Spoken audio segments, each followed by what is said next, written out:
Merci d'être sur la télévision Labari pour le journal de ce jour, vendredi 6 septembre 2024. Mesdames et messieurs, bonsoir et bienvenue à tous. Direction Maradi, où les fortes précipitations enregistrées ces derniers jours ont occasionné d'importants dégâts matériels et des pertes en vie humaine.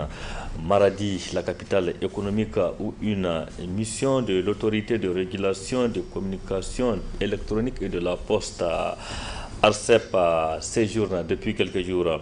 Elle est allée constater l'ampleur des dégâts causés par ces fortes pluies, notamment celle du 30 août dernier, mais aussi pour venir en aide aux victimes. Un geste donc salué par les autorités régionales de Maradi, comme vous allez le voir dans cet élément. L'autorité de régulation des communications électroniques et de la poste ARCEP, au chevet des populations de la région de Maradi, est victime des inondations. En effet, son directeur général, le colonel-major Chebou Idrissa, a dépêché une mission à Maradi pour aller exprimer la compassion de l'institution, mais aussi pour apporter sa modeste contribution d'une somme symbolique de 5 millions de francs CFA aux sinistrés. L'ARCEP, à travers ce geste, peut matérialiser sa responsabilité sociétale au titre de toutes les structures publiques. C'est l'occasion pour nous vraiment de lancer un appel à toutes les entreprises publiques, à toutes les bonnes volontés d'assister les populations éprouvées. Nous profitons aussi de ce cadre pour vraiment apporter tous nos encouragements aux autorités administratives et coutumières, parce que depuis que nous sommes arrivés, nous avons eu le rythme soutenu au cours duquel en tout cas les autorités se démènent pour en tout cas soulager autant que faire ce que ces populations qui ont été victimes de ces intempéries naturelles.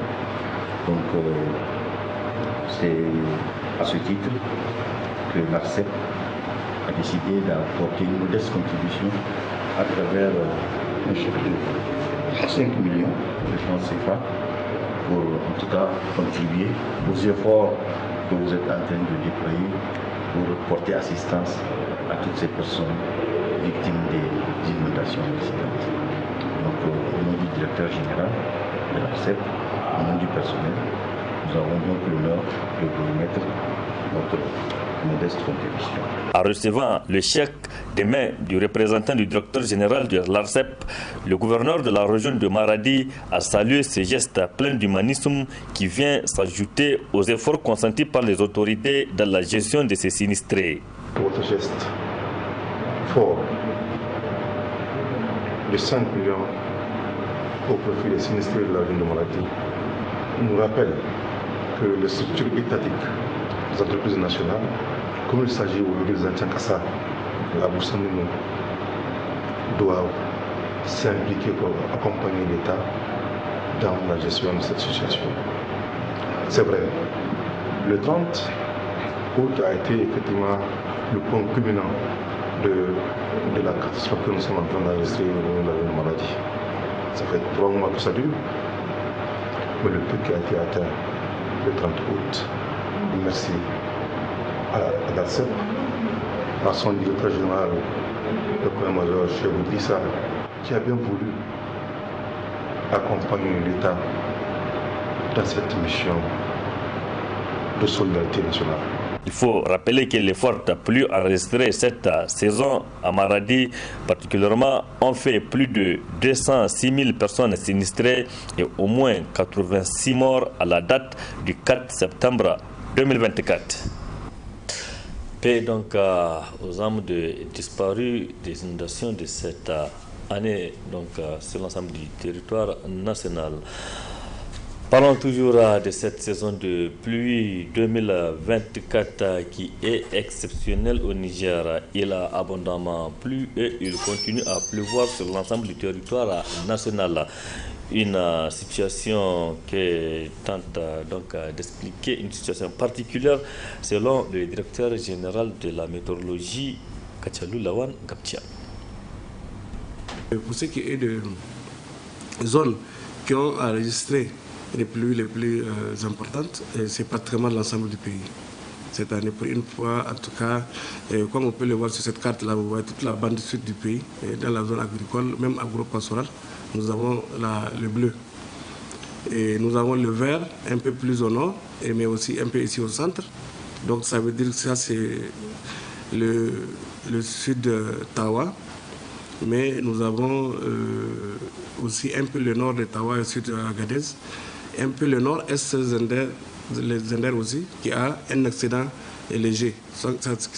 Donc par rapport à l'année passée, entre 10 et 50 mm. Maintenant, pour tout le reste, toutes les zones, de Tillabéri jusqu'à Difa, nous avons des précipitations, n'est-ce pas, des excédents qui se situent entre 50 mm et 550 mm. Par rapport à l'été, maintenant, les fins de saison allaient intervenir tardivement. Donc, c'est vraiment, c'est pas des paroles crédibles. Tout celui qui dit que ça va juste s'arrêter en septembre. Mais ça ne veut pas dire que, effectivement, en septembre aussi, c'est relatif. Il faut que les gens comprennent, le début de saison comme les fins de saison, ça dépend de là où se trouve. Si on est plus au nord, et ça peut commencer tardivement et finir rapidement. Si on est beaucoup plus au sud, ça commence vite parce qu'il faut voir le cheminement, comment le front tropical évolue du sud vers le nord. Et donc c'est avec le front tropical qui rentre et qui amène la mousson avec lui. Et c'est cette mousson-là qui donne les pluies. Et ça va aller tardivement au nord et ça va vite sortir du nord d'abord avant de venir au sud. Donc c'est en cela que si j'ai 25 en moyenne, une date qui finit à le 25, si on te dit tardivement, ça veut dire que ça peut théoriquement aller à plus de 25 septembre. Si on est à 30 septembre, ça peut dire que ça peut rentrer à octobre. Ça, c'est le cas certainement des zones du sud, et l'extrême sud ou sud-ouest du pays. Donc voilà comment il faut le comprendre. Mais comme vous l'avez dit, vraiment on a des fortes précipitations déjà au mois de septembre. C'est comme si on est au mois d'août. En réalité, ce n'est même pas comme si, parce que en fait, quand nous regardons la configuration, aujourd'hui, le front tropical se trouve où? En Libye. C'est une exception. On n'a jamais vu un front tropical en Libye. Et ça veut dire quoi? Ça veut dire que l'ensemble du pays, y compris le Jado, le massif tout le pays est sous l'emprise de la mousson. Et donc, théoriquement, on peut avoir la pluie partout au Niger, du fait de cette configuration-là. Et c'est ça que nous avions depuis le mois d'août, et des systèmes, n'est-ce pas, de perturbations qu'on appelait un peu cycloniques, donc qu'on appelle des vortex. En fait, c'est des dépressions pendant la mousson qui tournent comme les cyclones qu'on voit ailleurs là. Mais c'est des petites natures, n'est-ce pas? Et ça, c'est comme si c'est une pompe qui donne l'humidité au nuage et ça précipite. Et leur mouvement est très très lent. Ça peut faire des heures sur place. Et c'est ça qui fait qu'effectivement, des pluies énormes, donc les quantités énormes de pluie tombent sur place. C'est généralement pendant les mois d'août qu'on a l'habitude de le voir. Maintenant, même au mois de septembre, nous avons ce genre de perturbations qui génèrent beaucoup de précipitations. Donc c'était à l'instant les explications du directeur général de la météorologie nationale, Kachalou Lawan Gaptia, sur les prévisions météorologiques de cette saison en cours. Selon lui, donc, la pluie va encore continuer sur l'ensemble du territoire national, car le front intertropical se situe donc hors du territoire national, notamment sur la Libye. Et puis ce communiqué de presse, toujours relativement aux fortes pluies qui ont occasionné des dégâts sur l'ensemble du territoire national. C'est un communiqué de l'Union des syndicats des travailleurs du Niger, USN. Les fortes précipitations enregistrées sur l'ensemble du territoire national ces derniers temps ont engendré de graves inondations dans plusieurs localités du pays, provoquant des dégâts énormes tant en vies humaines qu'en matériel. Ainsi, poursuit l'USTN, à la date du 4 septembre 2024, il a été enregistré au niveau du ministère de l'Intérieur, de la Sécurité publique et de l'administration du territoire 273 décès, 710 767 personnes sinistrées, 17 762 têtes de bétail décimées, des milliers de bâtiments effondrés et plusieurs tonnes de vivres et hectares de cultures endommagés. Au regard de cette situation dramatique, poursuit l'USTN, que vivent les populations nigériennes, le bureau exécutif national réuni en session extraordinaire exprime toute sa compassion au peuple nigérien en général et aux victimes de cette catastrophe naturelle en particulier. L'USTN demande au gouvernement et aux autorités administratives à prendre toutes les dispositions nécessaires pour apporter assistance aux populations victimes en prenant des mesures urgentes. En cette circonstance douloureuse, l'USTN lance un appel patriotique à plus de solidarité et d'entraide pour soutenir nos frères et sœurs qui traversent cette épreuve difficile. Pour prévenir les risques de certaines maladies contagieuses, notamment le choléra, le paludisme, l'USTN demande au gouvernement de prendre toutes les mesures idoines pour garantir la santé des populations dans l'ensemble. Par ailleurs, l'USTN présente toutes ses condoléances aux familles des personnes décédées et souhaite un prompt rétablissement à tous les blessés. Que Dieu bénisse le Niger et son peuple. C'était là le communiqué de presse de l'Union des syndicats des travailleurs du Niger, USTN, signé par son secrétaire général Alain Adikan.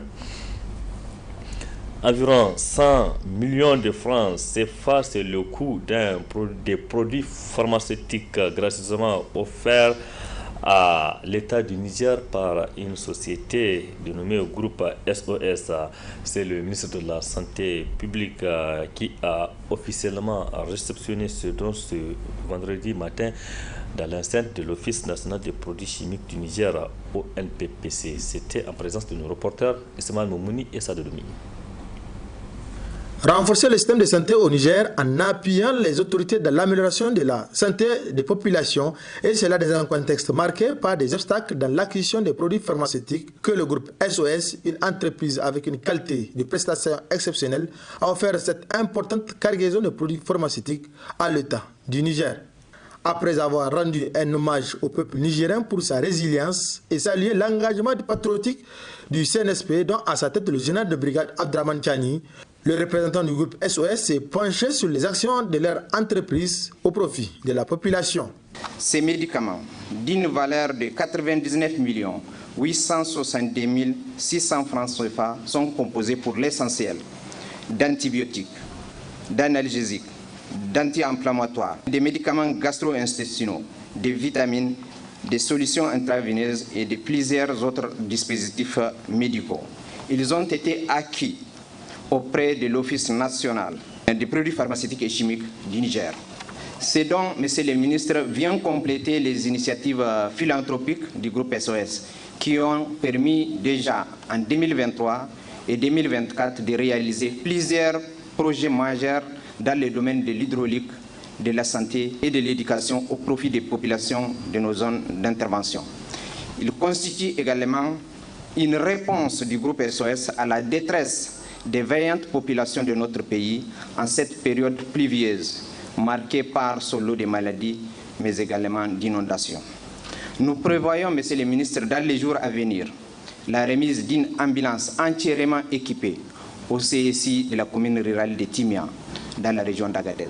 Je voudrais, au nom du président directeur général du groupe SOS, Al-Haji Assalih Ibrahim Ari, exprimer notre profonde gratitude à tous ceux qui ont permis possible cette initiative, particulièrement à vous, Monsieur le ministre, qui, malgré votre agenda chargé, vous avez accepté de rehausser de votre présence la présente cérémonie. En réceptionnant ce don, le ministre de la Santé publique, de la Population et des Affaires sociales n'a pas manqué de remercier le groupe SOS qui offre plus de 2000 emplois directs et indirects pour ce don. Combien important? Le groupe SOS n'est pas à sa première action. Il a offert 10 ambulances à la région d'Agadez en 2023 et a financé notamment la transformation d'une carte de santé en centre de santé intégré à Malaoulé et la construction d'un CSI à Yves-et-Rouen en 2024. Cet appui à médicaments arrive à un moment où notre pays traverse une difficulté d'approvisionnement en produits de santé, réduisant ainsi la disponibilité de certains produits essentiels. Cette contribution rentre dans la vision du président du Conseil national pour la sauvegarde de la patrie, qui est de renforcer le système de santé singulièrement la chaîne d'approvisionnement, pour garantir une accessibilité totale aux produits de santé. Je voudrais vous rassurer que ces produits vont être utilisés au profit des populations.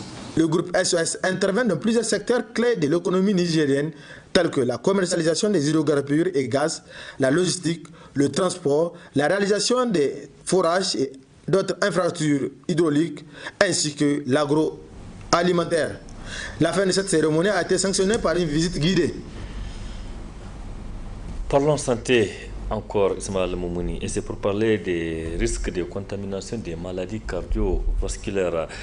Concrètement, y a-t-il des risques de contamination de ces maladies? Réponse avec le professeur Ibrahim Ali Touré, il est cardiologue à l'hôpital de Lamordé. On l'écoute.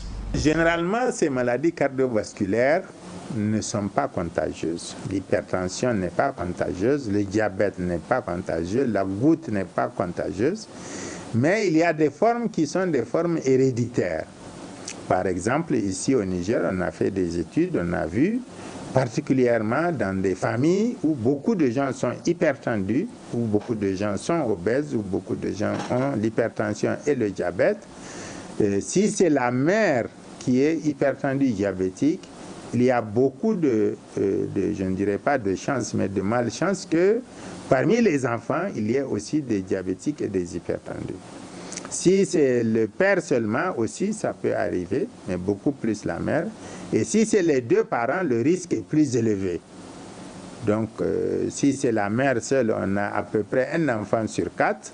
Si c'est le père, un enfant sur 6. Mais si c'est les deux, c'est un enfant sur 3, un enfant sur 2. Donc, il faut faire attention.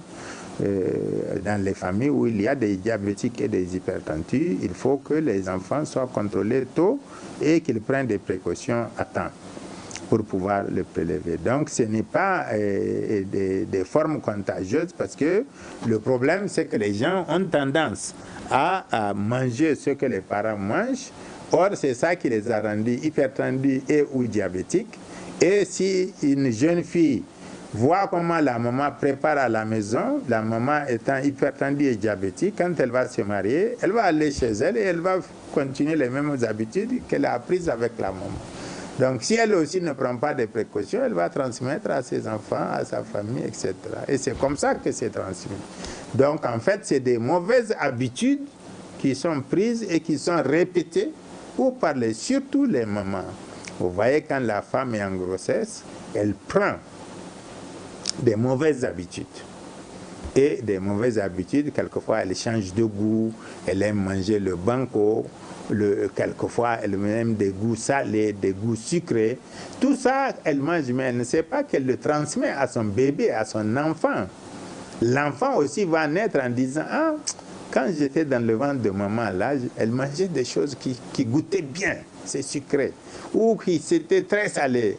Moi, là, il faut que j'aille chercher ça aussi. » Donc, il va prendre les habitudes de la maman et en grandissant petit à petit, on finit par avoir des maladies qui sont malheureusement des maladies et qui, à la longue, vont se transmettre comme ça. Ce n'est pas parce que c'est héréditaire, mais c'est les mauvaises habitudes qui sont répétées par les enfants et les descendants se répètent et répercutent ça de père en fils ou surtout de mère en fille, et elles ont tendance à avoir les mêmes inconvénients et donc les mêmes maladies.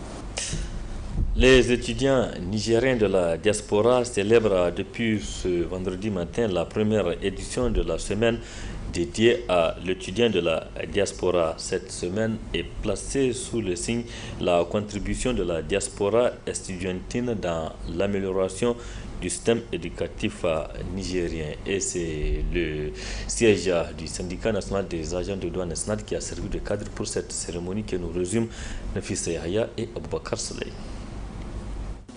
Organisée par l'Union des scolaires nigériennes de la diaspora, cette activité entre dans le cadre de la célébration de la première édition de la semaine estudiantine de l'étudiant nigérien de la diaspora.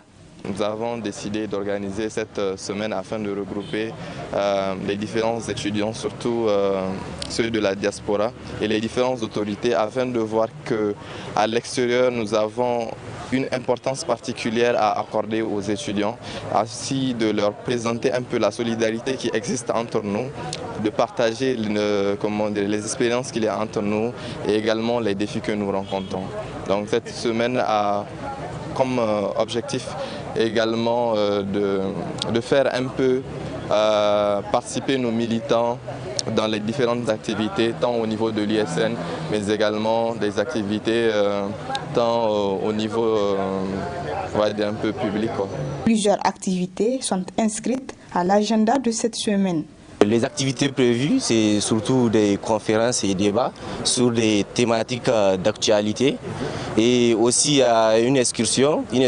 Pourquoi? Pour en fait faire découvrir aux Nigériens nos ressources. Et ça aussi, ça rentre dans le cadre en fait de la patrie. Parce que là, quand tu connais vraiment ton pays, ça t'aide vraiment à améliorer ce pays-là. Nos attentes, nous espérons qu'à la fin de ces activités, quand même tous les scolaires, que ce soit les scolaires nationaux ou bien de la diaspora, qu'ils prennent conscience quand même de l'enjeu et de l'enjeu sécuritaire surtout, et aussi de l'enjeu que les étudiants en ont en fait. Parce qu'aujourd'hui, notre avenir porte surtout sur les scolaires. Placée sous le signe la contribution de la diaspora estudiantine dans l'amélioration du système éducatif, la célébration de la première édition de cette semaine dédiée à l'étudiant de la diaspora a vu la participation des étudiants de plusieurs pays. Merci Nafissa Yahya. Point final de cette édition. Merci aussi à vous de l'avoir suivi. Restez en compagnie du programme de la télévision Labari. Excellente nuit à toutes et à tous et bon début de week-end. Au revoir.